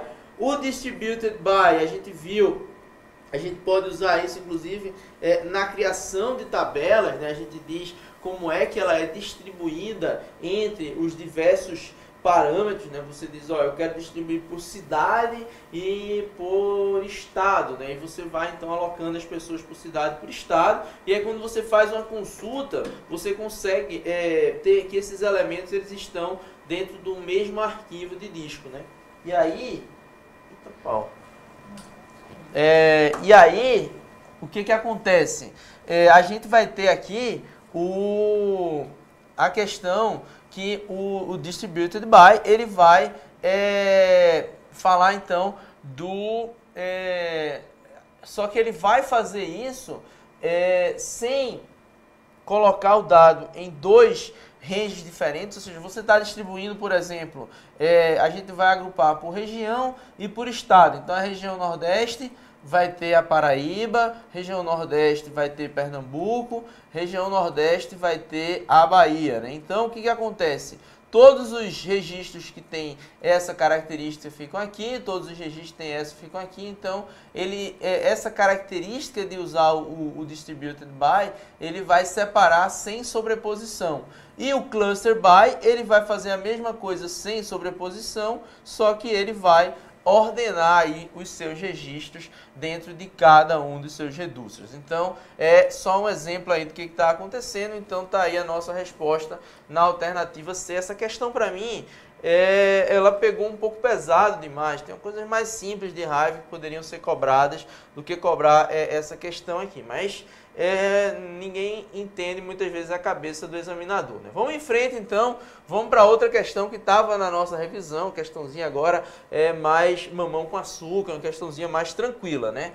É a questãozinha que fala sobre a questão de modelagem multidimensional, onde ele fala que você tem uma tabela fato central e algumas tabelas dimensões ao redor dessa tabela fato. E ele pergunta aqui para você entender que você tem nessa tabela central aqui, você tem alguma coisa sobre transferências eletrônicas, né? O modelo estrela sobre transferências eletrônicas. E o que é que você precisa saber sobre transferências eletrônicas, né? Então você vai ter o quê? Você vai ter uma dimensão data. De fato, a dimensão data ela está presente em quase todos os modelos multidimensionais. Ela é quase que obrigatória aí. Então a gente pode observar que a dimensão data nas alternativas A, B, D e E. Já podemos eliminar a alternativa C. A gente tem o correntista que vai fazer a transferência, claro, né? Então a gente pode ficar aqui com as alternativas A, B e E, né? Eliminamos aqui a alternativa D. Outra coisa importante que a gente precisa saber é para onde o dinheiro vai, né? Então a gente precisa saber quem é o banco de destino e quem é o CPF de destino ou quem é o destinatário desse dinheiro, né? Então, de certa forma, você está fazendo uma transferência. E o valor, professor? Onde é que está o valor? O valor é algo numérico que pode muito bem ser setado aqui como uma coluna dentro da nossa tabela fato. Então, o valor ele vai estar aqui, ele é uma medida, né? Você vai querer, por exemplo, depois agrupar, saber qual foi o valor transferido naquele dia. Inclusive, o Banco Central faz isso, né? Uhum. A gente tenta descobrir quanto foi transferido de TED, de DOC, em termos de valor, em termos de quantidade, né? Tem, às vezes, alguns movimentos atípicos de mercado, onde as transferências excedem a quantidade normal de transferência. Isso é estudado lá no Banco Central para saber se isso é um outlier, né, ou se isso foi alguma coisa que foi feita. Então a nossa resposta está aí na alternativa E. Se você entendesse que o valor ele não está aqui no resultado, né, você já nas dimensões você já mataria a alternativa, né? De fato, o valor ele está associado à transferência eletrônica, que ela é a tabela central aí desse nosso modelo, e ele pode então ser alocado como uma medida aí da nossa tabela fato, ok? Beleza, galera? Então, vamos em frente, né? De 0 a 10 a dificuldade que você daria para essa prova de informática, Judá. Vai pensando aí. Olha a responsabilidade, hein? Cara, essa prova não foi fácil não, tá? Mas, assim, para uma pessoa que estudou, eu acho que eu daria uns 7, 8, né? Eu acho que para minha parte eu daria 8. Dificuldade, né? Eu daria assim, uma parte, pensando no grau de dificuldade, ela estaria entre 7 e 8, não é uma questão fácil, mas também não é uma prova da Polícia Federal, do TCU, também não é algo desesperador. Assim, se a gente fizer uma correlação entre o perfil do candidato, que é um perfil da galera que não é de TI, a prova, eu estaria entre um 8, talvez até um pouco mais. Mas, como a gente pode observar, são questões que essa, por exemplo, a gente falou dela na nossa revisão. A gente falou da modelagem multidimensional, que as tabelas de dimensões, elas descrevem o conteúdo presente, né? Elas fazem um contexto descritivo e as medidas, né? Ou seja, os valores numéricos, eles estão aqui associados à nossa tabela fato, ok? Então, galera, o dinheiro deveria vir para minha conta. Acertei no chute. Parabéns, Vitor. É isso aí. Às vezes a gente passa acertando uma outra questão no chute. Então, estamos torcendo por você. Vamos lá, então. Vamos para a questão.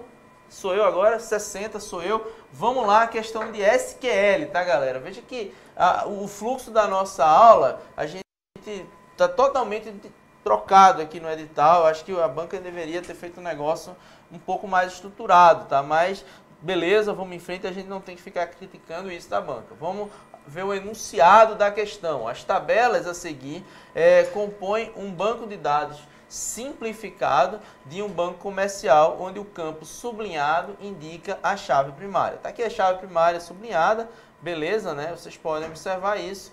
É possível que uma conta tenha vários clientes e um cliente tenha várias contas. O que é que ele quer? Que comando lista todos os nomes de clientes com mais de R$2.000 na conta. Então você teria que pensar no seguinte: eu tenho um cliente, eu vou chamar o ID de cliente 1, é o nome Tiago, o ID de cliente 2 é o Judá, o ID de cliente 3 é o Vinícius. A gente vai ter aqui as contas, né? Então o ID da conta a gente vai chamar de conta 1, eu vou dizer que tem R$2.000. Eu vou dizer que a conta 2 tem R$3.000 e a conta 3 tem R$5.000. E aí eu vou fazer uma associação simples, tá, galera? Veja que esse aqui é o ID da conta e esse aqui é o ID do professor, da estrutura, né? E aí a gente vai ter o quê? A gente vai ter uma situação onde a gente tem o quê? O ID da conta e o ID do cliente eu vou relacionar direto. 1, 2, 2 e 3, 3. Isso aqui é só para simplificar, mas desse lado a gente tem o ID da conta, desse lado a gente tem o ID do cliente, beleza? Então a gente tem essas três tabelas básicas para a gente poder entender o que a gente está fazendo. A gente vai precisar verificar quais são as contas que têm o saldo maior do que 3.000, são essas duas aqui de baixo. Para a gente chegar no nome, a gente vai fazer uma junção, né? Com essa tabela, ela vai apontar a gente para o nome, e aí a gente vai pegar o nome de Judá e Vinícius, aqui são as duas pessoas que têm saldo maior do que 2.000, ok? Então vamos olhar agora para as alternativas, né? Como é que a gente resolve essa questão? Essa questão, o enunciado, na realidade, o examinador ele foi bonzinho, porque ele colocou erros de sintaxe no texto, né? Então você vai matando algumas alternativas por erro de sintaxe. A primeira ele diz o seguinte, ó, nome do cliente, cliente, conta e conta, onde a ID do cliente é igual a ID do cliente. Epa, quem é esse ID e quem é esse ID? Lembra da ideia de usar alias para aliviar ou eliminar essa redundância? Você deveria, na realidade, ele deveria ter criado um aliasinho para cada uma dessas tabelas. Então, tá errado logo de cara, você não tem como saber que ID de cliente aqui, ele vai dizer que não sabe quem é essa variável, porque tem uma duplicidade, aí ele vai se perder, esse comando não vai ser executado. Na letra B, ele colocou uma palavra extra aqui, ó, select from tables. Galera, pelo amor de Deus, de onde é que veio esse tables? A gente estudou os comandos básicos de SQL, esse tables ele não pode existir. Eu juro a você que eu passei uns 2 minutos comparando o restante da alternativa B com a alternativa C, que é a nossa resposta, porque eu não estava encontrando nada diferente daqui para o final. É justamente o que muda da C para B, é esse tables aqui que não existe na sintaxe, o restante está correto, por isso que a nossa resposta está aí na letra C. E a letra D e E, o que está errado? Vamos olhar aqui, ó. Veja que ele pega, primeiro ele faz um produto cartesiano entre conta cliente e conta cliente, depois ele faz outro produto cartesiano disso aqui com esse inner join aqui, que não ficou claro porque o inner join ele precisa dizer o que?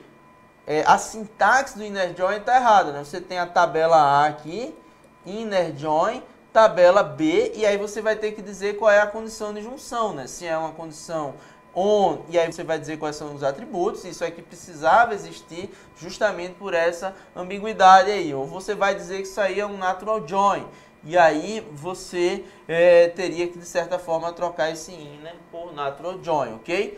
Então essa alternativa está errada por questão de sintaxe, essa aqui também a mesma coisa, ele não faz o uso correto aí do inner join, beleza?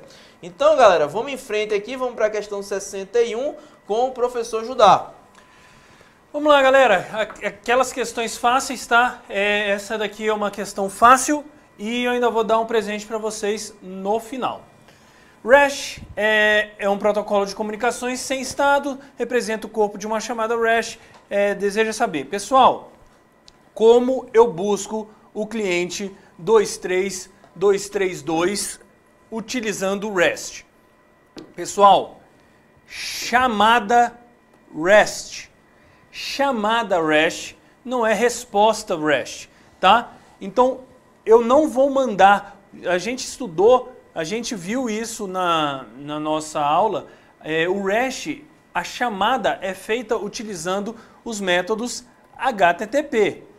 Então, para eu fazer, inclusive, uma chamada para buscar o saldo de um cliente, eu vou ter que fazer um GET na URL do cliente, na URL do cliente /23232. Pessoal, o único lugar que está sendo feita uma chamada a uma URL de cliente 23232 é a letra C de casa. Então, resposta certa, letra C de casa, é essa a chamada que precisa ser feita. Por que eu vou te dar um presente agora? Porque se você errou essa questão, você tem muito espaço para um recurso, você pode pensar se você quer ou não entrar, porque ele fala uma palavra muito complicada, chamada o corpo. Pessoal, essa chamada não é feita no corpo, ela é feita no cabeçalho, ela é feita no método. Se ele utilizasse cabeçalho, método ou qualquer outro termo desse, estaria correto. Mas no corpo, o GET não envia nada. Então, há muito espaço para o recurso por causa deste argumento, não é no corpo, tá bom? Então, você pode pensar se você concorda com a minha análise, você pode entrar com recurso. Caso você não concorde, tudo bem, vamos torcer para você ter acertado essa questão. Pessoal, questão 62 também na parte das questões de decorar, tá? Não esperávamos que caísse coisa muito diferente disso. Falamos dessa questão na revisão, beleza? Então está na revisão, está na aula, porque o seu examinador não é muito criativo na hora de cobrar AngularJS.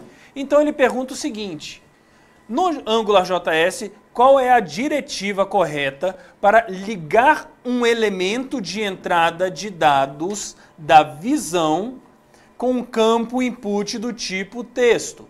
Então eu estou ligando, está aqui o meu HTML, eu tenho um campo aqui na tela e eu tenho o meu JavaScript com um campo aqui, ó, aqui dentro. E ele quer fazer um bind dessa variável com esse campo. Nesse caso, como ele está ligando o elemento, ele está fazendo um two-way data bind. Vimos isso várias vezes, o jeito certo de fazer two-way data bind, letra D, NG model, tá bom? Bem decoreba, mas é uma questão que foi pedida já inúmeras vezes, NG model two-way data bind, tá? NGView faz cria um espaço para você mostrar alguma página de roteamento. NGValue e NGBind fazem o one-way data bind, não com um campo, mas com uma expressão. E o NGLink não existe. Isso aqui não existe, então letra D. Tá bom? Vamos lá então, galera. Vamos continuar aqui agora falando aqui da questão 63 da nossa prova. Já estamos caminhando aí ladeira abaixo, né? Dependendo de... A gente tá caminhando e a gente tá rolando, né? Meu irmão, essa prova aqui não foi brincadeira, não. Essa aqui, galera, é mais uma questãozinha que a banca apelou um pouco. Eu acho que essa questão realmente eles foram buscar uma referência bem específica lá do do Google, como é que eles pensam nessa ideia do MapReduce e como é que eles formalizaram isso. Então, ele diz o seguinte, ó, o modelo teórico do MapReduce pode ser resumido... Oi, tá ligado? Agora tá ligado? Pegou? Então vamos lá, né, galera? O modelo teórico do MapReduce pode ser resumido em duas funções, map e reduce, beleza? Tranquilo, né? Essas funções são representadas na literatura genericamente com a notação da seguinte forma. Aqui ele deu uma ajuda, uma entrada genérica, ela vai levar a uma saída genérica. A proposta inicial do MapReduce considerava a função reduce e teria o seguinte modelo, né? Reduce, você vai receber um K, né? Quando você vê esse K, a gente está falando de chave, né? A gente tem uma chave aqui e uma lista de valores. Veja que você está reduzindo esse K, essa lista de valores, e agora você vai ter uma outra lista específica aqui. Já enquanto outras implementações de terceiro usavam o modelo dessa mesma ideia. Ele tinha K em uma lista de valores, ele agora vai ter um outro K, que ele reorganizou isso aqui por meio da operação de reduce, e tem outra lista de valores aqui associada a cada um desses Ks. Veja que antes é como se ele dissesse assim, ó, agora eu já estruturei meus dados, eles já não precisam mais da chave, eles estão organizados. Aí alguém disse, não é bem assim, eu quero ter uma chave para cada um desses conjuntos de valores. Então, agora a gente vai ter uma organização mais estruturada. Aí ele disse assim, beleza, isso aqui é o reduce, né? O reduce. Agora, o que que eu quero? O modelo da função map, que vem antes disso, como é que ela é organizada, né? Então, vejam bem, para você, no seu reduce, fazer alguma coisa sobre K e V2, você tem que ter K e V2 chegando como parâmetros, né? Não importa como é que eles chegam, mas eles precisam ser uma estrutura que apareça. Então, de certa forma, a gente precisa observar se eles estão aqui. Se você tem K2 e V2 como parâmetros, é porque antes você tinha provavelmente o K1 e V1. Essa é outra dica que está meio que implícita aí, né? Existe uma sequência numérica, então com isso a gente já elimina as alternativas A e B, né? Agora a gente vai pensar no seguinte, beleza, eu tenho um map, né? Então, como é que funciona esse map, né? E eu vou passar para o próximo slide só para vocês entenderem como é que é a estrutura. A gente tem aqui, ó, um InKey e um InValue, e esse InKey e InValue vai levar a gente para uma lista de OutKey e um valor intermediário. Então é exatamente isso que ele quer. Antes, aí depois ele vai fazer a segunda operação, que é que ele listou. Ele vai fazer o reduce, vai pegar o output key e jogar aqui para fora, e vai pegar o list aqui e vai fazer o que? Vai colocar a ordenação desses valores intermediários. Então, é basicamente o que ele está fazendo aqui nessa figura. Eu vou deixar esse slide disponível para depois vocês pensarem, mas veja que isso aqui está aqui justamente na alternativa E. Ele vai fazer o map de K1 e V1, e isso aqui vai virar um list de K2 e V2. Depois esse K vai sair daqui de dentro, vem para cá, ó, e o V fica dentro do list. É justamente o que a gente está observando nesse reduce aqui. Então, a nossa resposta está na alternativa E. Vamos seguir em frente para essa questão 64. Essa aqui, galera, eu cantei a bola, dei esse mesmo exemplo de bom e mal pagador, que isso aqui era um aprendizado supervisionado. Então, de cara, você já elimina aí as alternativas D, E, C e E, né? E aí, o que a gente tem mais aqui associado a isso, né? A gente vai ter duas coisas para a gente avaliar. Ele vai basicamente dizer que um determinado analista vai precisar fazer um algoritmo de classificação para tentar separar os clientes entre bons e maus. Para isso ele tem uma base de treinamento, para isso ele vai tentar ajustar essas coisas e tentar calibrar os parâmetros para que a gente tenha um resultado consistente. E aí como é que ele faz isso? Por meio de um aprendizado supervisionado. E aí o que acontece nesse aprendizado supervisionado? Porque os humanos precisarão verificar a execução do algoritmo. Pessoal, o algoritmo está lá rodando, você passou os parâmetros para ele. Você vai querer ver o quê? O resultado, né? A caixa preta aqui é como se você dissesse assim, não, eu quero ver o avião voando, ou alguma coisa que está sendo executado. O que importa para você é como isso é o que chega, é o resultado, é o produto. Então você vai avaliar esse resultado aqui. Então é um aprendizado supervisionado porque o caminho de treinamento possui dados e rótulos. Lembra que a gente falou da ideia da criação de rótulos, de classes, sendo necessário aprender a função que prediz o rótulo correto. Exatamente, você está tentando descrever essa função aqui, a alternativa B é a nossa resposta. Essa questão, essa aqui eu posso dizer que eu tenho um bônus com vocês, porque esse foi até o exemplo que eu dei na aula de revisão, tá galera? Então, tem aí umas 5 ou 6 questões do meu assunto que estavam presentes bem claramente na aula de revisão e algumas outras que podem eliminar várias das alternativas também na nossa aula de revisão, né? E aí, vamos em frente aqui para mais 2 questões aqui do professor Judá, né? Pessoal, vamos lá. Questão 65 está perguntando sobre um JSON, tá? Ele fala assim, ó, dessas alternativas, qual a alternativa que tem um JSON que está correto?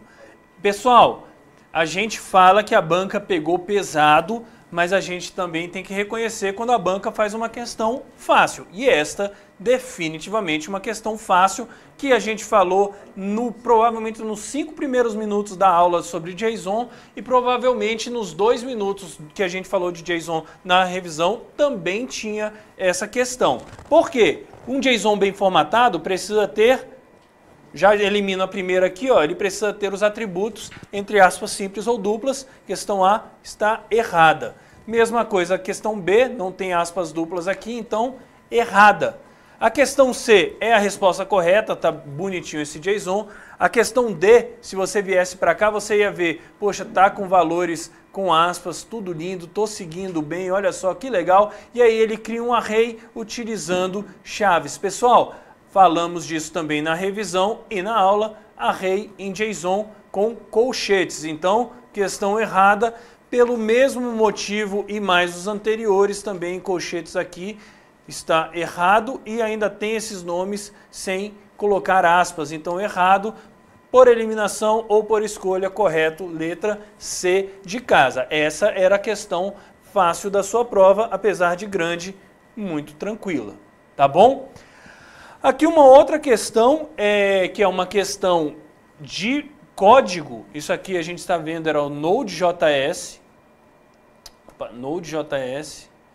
E essa questão, apesar de ser uma questão também com um nível, na minha opinião, um pouco mais elevado, também eu acho que o que a gente pode tirar dessa prova, galera, é o seguinte: você não pode desistir da questão quando você não souber. Tá? Não esperem que nenhum professor entre no nível de detalhe que cobra todos os métodos, todos os argumentos de todos os parâmetros de todas as provas. Tá? Porque isso não existe, a gente não consegue ensinar tudo isso. Esse é um caso, mas você, apesar de assustar porque não ia conhecer o método, você ia conseguir perceber uma coisa muito interessante aqui se você não desistisse da questão. Olha só, ele cria o HTTP, demos alguns exemplos de HTTP na nossa aula, tá? Então ele está pegando a biblioteca HTTP e a biblioteca URL e está criando um servidor, passando um comportamento para esse servidor. Ele está setando o header na resposta, está escrevendo que o resultado é um teste HTML, está fazendo essa HTML aqui dentro, e aí ele faz um parse da URL, pega os query parameters, tá? Query parameters que são aqueles valores que ficam depois desta interrogação aqui, tá? E aí ele itera sobre os query parameters aqui nessas linhas. Pessoal, o que era importante você perceber era isso daqui, ó. Esta linha aqui está escrevendo um parágrafo com cada query parameter. Era só isso que você precisava ver. Esse é o write tem dois writes. Um está escrevendo a estrutura do HTML, percebam que essa também não deixa de ser uma questão de análise de HTML, e depois ele, dentro desse HTML, está escrevendo apenas o query parameter, tá bom? Então olha lá. O que você precisa verificar aqui? Opa, eu não coloquei as opções ou a gente não copiou, Thiago? Deixa eu ver aqui. Pessoal, o que você precisava ver nessa questão, a gente pode retornar para você daqui a pouco qual é a opção correta, mas o que você precisava ver aqui nessa questão era que ele vai iterar sobre os query parameters e imprimir um parágrafo para cada um deles. Então ele vai imprimir o valor C com valor D, percebam, ele está colocando aqui, ó, qual é o query parameter e qual é o valor do query parameter. Então ele vai colocar C, dois pontos D em um parágrafo. Depois ele vai colocar E, dois pontos F. E depois ele vai colocar o G, dois pontos nada. Porque o G, percebam aqui, ó, não tem nenhum valor atribuído a ele. Ele é um query parameter, mas ele não tem valor associado. Então, gente, C, dois pontos D, E, dois pontos F, G, dois pontos nada. Questão correta, letra E. Beleza? Como é que você ia eliminar as outras? A A, a B e a C tem o URL. E galera, podem perceber nesse código, em nenhum momento eu estou imprimindo a URL em tela. Você poderia ficar em dúvida entre a D e a E, só que você tinha que perceber que o valor G é um query parameter, apesar de não ter valor associado a ele. Então, questão correta, letra E. E aqui, na minha opinião, entramos na questão mais apelona da prova de vocês, que é a questão 67, uma questão infame, uma questão maldosa, tá? Porque é uma questão extremamente extensa que faz diversas coisas aqui, coisas que mesmo quem trabalha com a linguagem, mesmo quem conhece JSP, talvez patinasse. Talvez não, gente. Eu enviei essa questão para alguns amigos só para mostrar o nível de cobrança que está acontecendo em alguns concursos, amigos que conhecem JSP e todos eles patinaram na resposta, tá bom? Você precisava de uma série de decoreba, mas eu vou te dar aquele presentinho no final dessa questão. Vamos ver o que acontece? Ele pede para saber, ele pergunta para você o que vai ser impresso no final, se vai ser impresso o número 16, 10, 5, 6 ou 9, tá? São 5 arquivos, 1, 2, 3, 4, 5 arquivos, um linkado com o outro. Vamos ver como é que eles estão linkados. Esse é o index HTML que vai ser acessado. Na hora que ele for acessado, ele vai criar um link para a página 12.jsp. Está aqui o meu link criado. Na hora que eu apertar aqui, então ele navega para a página 12.jsp. Está aqui o arquivo da página 12.jsp. É um JSP mesmo, está tudo bonitinho, tudo caminha tranquilo. Ele usa o bin com ID número, do tipo brcom inteiro, tá aqui, ó, ele coloca este arquivo aqui, ó, esse bin que ele está utilizando, ele basicamente inicia com um atributo valor igual a 2, mas ele faz o get valor e o set valor diretamente. Então, ele está criando o número com o escopo da requisição do tipo inteiro, que é aquela classe. E ele está falando o seguinte, ó, coloque na propriedade valor do número o número 1. Então percebam que agora eu tenho um número associado à minha seção, que o valor dentro do número.valor, está igual a 1. Então isso aqui aconteceu. Depois de fazer isso, ele faz um forward para a página serve4. Galera, ele faz esse forward para a página serve4 e logo em seguida ele tenta fazer um forward para a página serve8. Já foi feito o forward em cima, ele não vai fazer esse forward de baixo, pode esquecer. Na hora que ele faz um forward para a página serve4, você tinha que entender no outro arquivo que a página serve4 estaria sendo interpretada por essa servlet aqui. O que essa servlet faz? Ela pega o atributo número, lembrem-se, número que está em memória com valor igual a 1. E aí, ele está atribuindo isso para a variável chamada inteiro, e aí ele está fazendo um set valor, pegando o valor e somando 4. Então ele vai pegar 1, vai somar 4 e vai fazer o set de novo no valor. Então a partir de agora o valor está igual a 5. Tá bom? Percebam, ele faz isso e aí ele faz um get request dispatcher para a página 16.jsp e faz um forward para a página 16.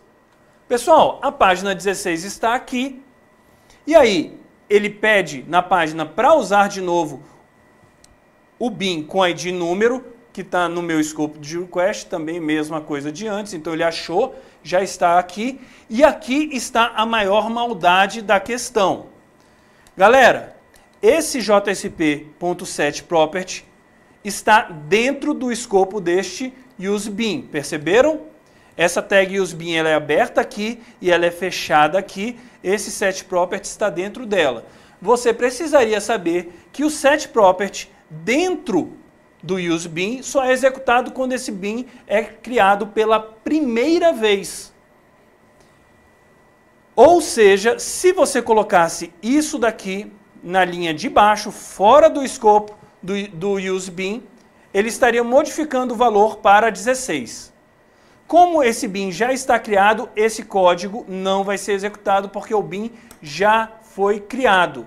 Então ele está com o número 5 e esse código nunca vai ser alterado. Ele simplesmente imprime a propriedade valor de número. Então, galera, valor de número está com valor 5. Resposta correta, letra C. A questão mais difícil da sua prova.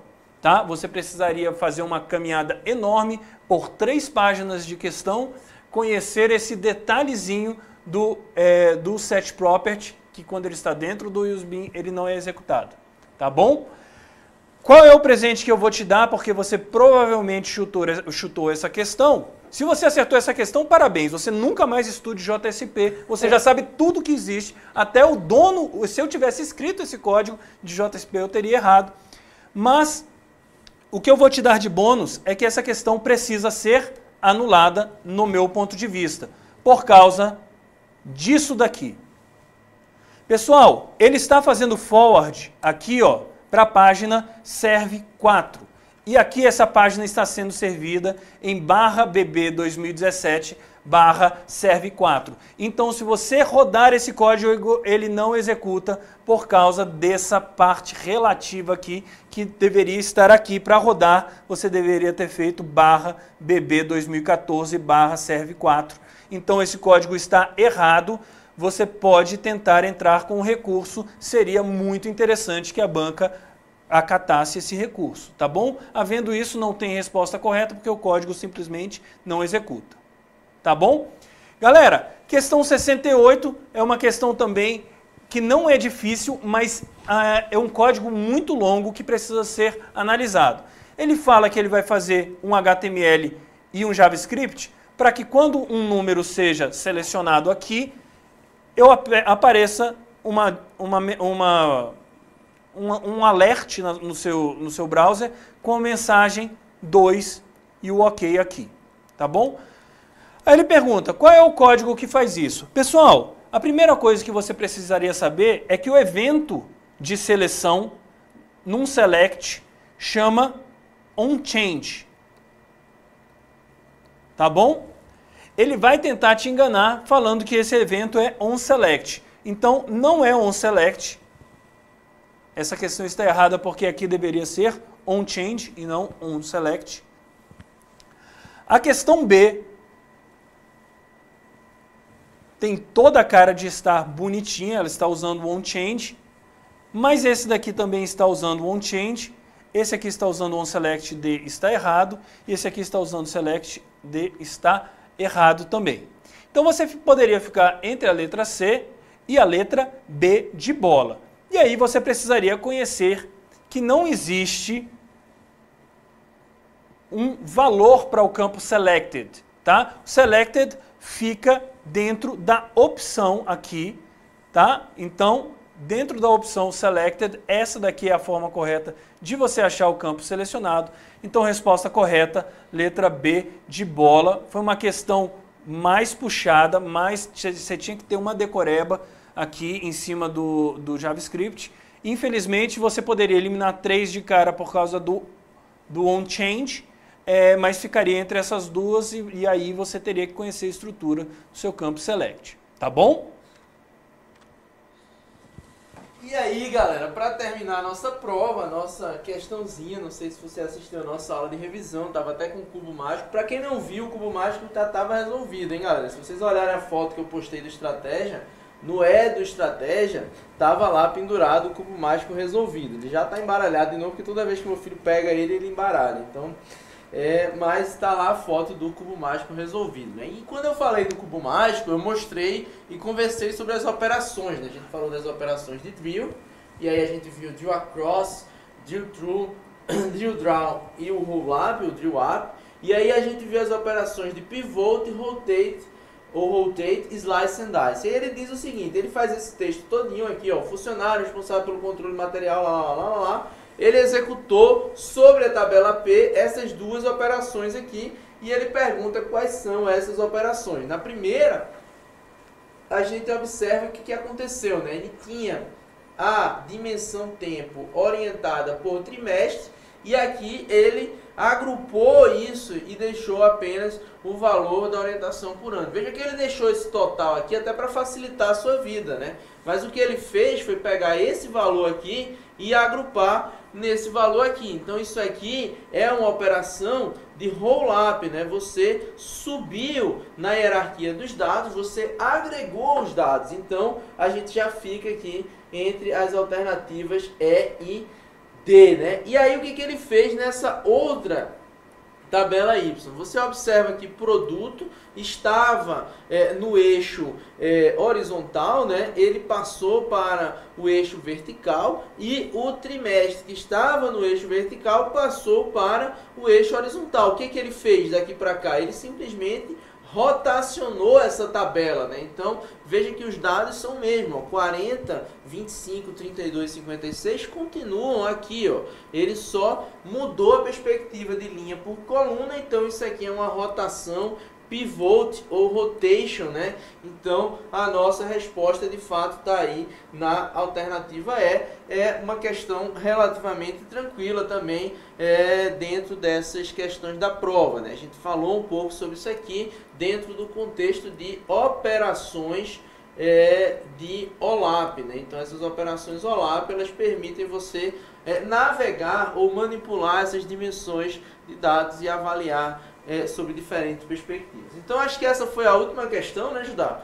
Com isso a gente agradece aí do fundo do coração todos vocês, a galera ralou, a gente sabe disso, a quantidade de perguntas que a gente respondeu no fórum não foram poucas, o trabalho que a gente teve de preparar o material um pouco, digamos, bem trabalhado para explicar o assunto sem muita densidade também não foi trivial e a gente às vezes precisou entregar várias versões do mesmo arquivo, porque as pessoas começavam a ler, começavam a ter dúvida e a gente ia melhorando, incrementando e tentando fazer com que a gente de fato conseguisse ajudar você a ser aprovado. Esse era o nosso objetivo ao fim e ao cabo. Então a gente agradece a todos vocês que nos acompanharam aí nessa jornada. Eu acho que foram 2 meses, desde aquele aulão lá que a gente, fatídico aulão, de todo mundo vai ser programador até hoje, mas aquele vídeo, digamos que ele tem 40 e poucas mil views aí lá no Facebook, no YouTube,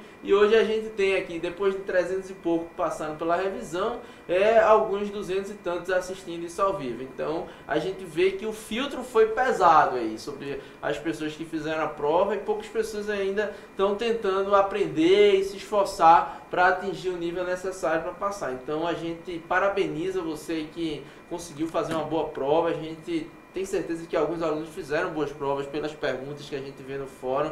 Eu acho que a gente tem alguns alunos que levaram a sério e que tinham já alguma base de TI, às vezes não por ser de TI, mas por ser um curioso ou por ser de uma área que já fez algum curso de TI. Tem gente que às vezes eu realmente Rolando para baixo. Eu realmente não sei o que, mas algumas pessoas de fato se superaram nesse desafio aí. Então, deixa o professor ajudar a falar um pouco também, pra gente já estar caminhando pro final. Deixa seu like aí no vídeo, vamos bombar esse vídeo. Esse vídeo tem que fazer sucesso também aí no YouTube, beleza? Pessoal, só uma palavra para vocês, que é o seguinte, concurso realmente é uma questão de dedicação, insistência e persistência, tá? Então, espero que você não precise mais fazer aulas do Estratégia, mas saibam que se você não foi bem nessa prova, essa é só a primeira etapa do seu caminho. A gente vai continuar. O Banco do Brasil sinalizou uma mudança de perfil aqui, tá? Esse concurso mostrou que eles querem agora trazer pessoas com conhecimento de tecnologia. Então, eu acho que é um chute relativamente razoável imaginar que haverão outros editais com novas cobranças de TI. Talvez eles acertem um pouco mais o calibre aí, né? Quer dizer, pedir esse nível de cobrança, talvez eles tenham visto que pode ter sido um excesso, mas certamente mostra que o perfil deles agora é pedir isso, tá? Então não desistam, continuem. TI não é um privilégio só de quem fez faculdade. TI é uma coisa extremamente inclusiva. Você pode começar a fazer TI, independente inclusive de nível superior. Então aproveitem essa oportunidade para aprender, para que no próximo edital você já esteja mais preparado. E aí, de repente, se não for nesse, a gente torce para que seja, se não for nesse, que você possa ter uma chance melhor, tá bom? E se foi você, porque eu sei que temos ainda 130 pessoas aqui conectadas, e eu sei que dos 30 que vão ser aí a primeira chamada, uns 20 estão conectados agora. Se você passou, conta pra gente também, a gente quer muito conhecer a sua história, de onde você vem, qual é a sua experiência, você aprendeu tudo com a gente, você aprendeu de antes, então a gente quer saber um pouco a sua história para melhorar, para a gente aprender, saber o que a gente fez de bem para os que passaram e, obviamente, receber o feedback para vocês de todo o conteúdo, tá? No mais, foi um prazer estar com vocês durante esse período, foi um tempo muito gostoso de aprendizado e de compartilhamento. Estejam com a gente nas próximas, tá bom? Valeu, vamos lá que o Vinícius já está esperando aqui para dormir. Meu filho está aguardando até agora essa revisão terminar. Jesus Cristo. Então eu vou levar ele para casa para dormir. Mais uma vez, forte abraço, senhores. Fiquem com Deus e que Deus abençoe todos vocês nessa caminhada aí. Que abençoe com sucesso. Tá? Orando para que dê tudo certo, beleza? Valeu, galera. Até a próxima. Um abraço.